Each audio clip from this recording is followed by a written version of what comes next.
Hey, what's up, guys? It's Ragazi again. Today I wanted to go over R bass because I noticed even if I get the exact frequency where my bass or 808 is hitting, it's still missing some of those frequencies. Um, so say your 808 is living around like 43, maybe 50.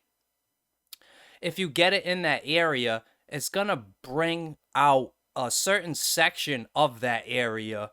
But I noticed there's little tiny pots in between, before or after, that our bass just isn't bringing up.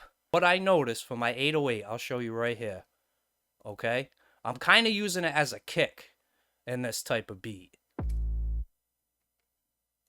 I'll show you with it on, okay? So right here, we have R bass. I noticed 62 was the frequency, all right? And I looked in my EQ and I noticed there's a drop off right here around 66. Like 62 to 66 is a drop off, which isn't bad if you're leaving the 808 the way that it is. If the 808 is cutting through fine or you don't have a lot of stuff going on, you don't need to worry about this. But I'm trying to bring this bass out because there is some stuff that's going on in this beat. And to be honest with you, the 808, it isn't the backbone of this beat. This is there for body and bass. It's not the highlight of this whole beat. So, there's stuff over it and it's making it hard, I noticed, for these frequencies to come through. So I'm like, what the hell can I do? I went into R bass, I turned it up. That's way too much, guys. Come on, we know that. And then I turned this up, the gain. I had to compensate for it being louder. That's still too much. So I got my gain right. I got my intensity right, and I got the frequency right. But I'm like, damn, this just shit isn't pumping through, man. So I said, you know what? Let me try something. I said, okay. So I went in and I compressed it. It made it thicker and it brought out those pots a little bit more. But then I noticed after I compressed it, which, you know, when you fix one thing, sometimes you have to fix something else. When I compressed it, it wasn't thumping anymore. It brought the other stuff out, but it didn't have that thump. So I said, okay, let me try this SSL EQ, okay? This is a strip EQ. I put it for mono, all right? I bypassed the compression on this. Make sure you do that.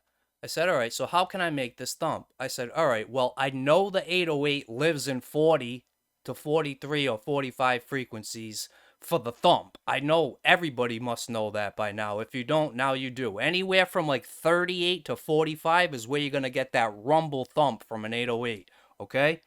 So what I did was I went in here and I went down and I put it on 42 and I hired it. I increased the dB by 1. I'll show you without the SSL on, okay? Now I'll put the SSL on. It has the body now again after I compressed it. Now you might be saying, well, if you didn't compress it in the first place, you wouldn't have to do this. I know.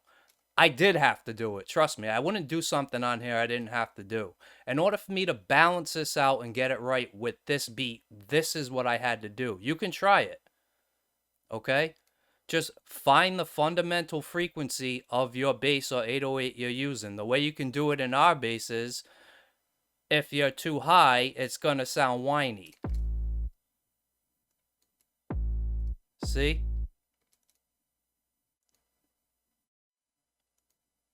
If you're too low, it's going to sound muddy. So I found 62. That's good. And then with the compressor,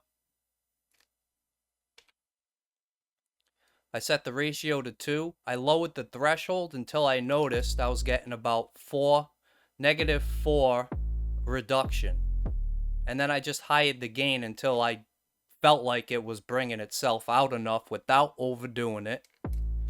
I set the attack. You can set this attack between 50 and 55. For 808s, you want the transients coming through. You want to make sure you grab it, but you don't want to grab everything. So try anywhere from 50 to 55. I found 52.6 was good for this. For the release, you want it you want a fast release because you don't want it bogging it down. I put this on manual, electro, and warm. Okay? I'm going to increase this SSL so you can hear what I added. This is that thump body I wanted. Hear it? But I didn't need a lot, so I only went up like 1 dB. Now I got that, okay? And now with the whole beat,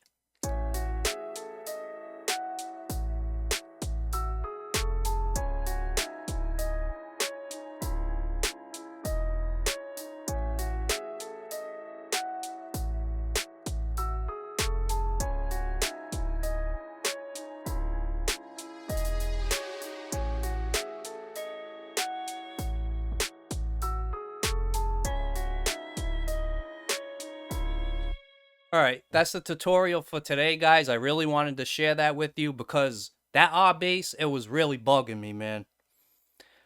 I was getting one thing without the other, and I finally figured out just that little trick. You know, find that rumble thump of your 808 after R bass, after you compress it. Okay, guys? Thank you for watching my tutorial, and I'll catch you on the next one. Later.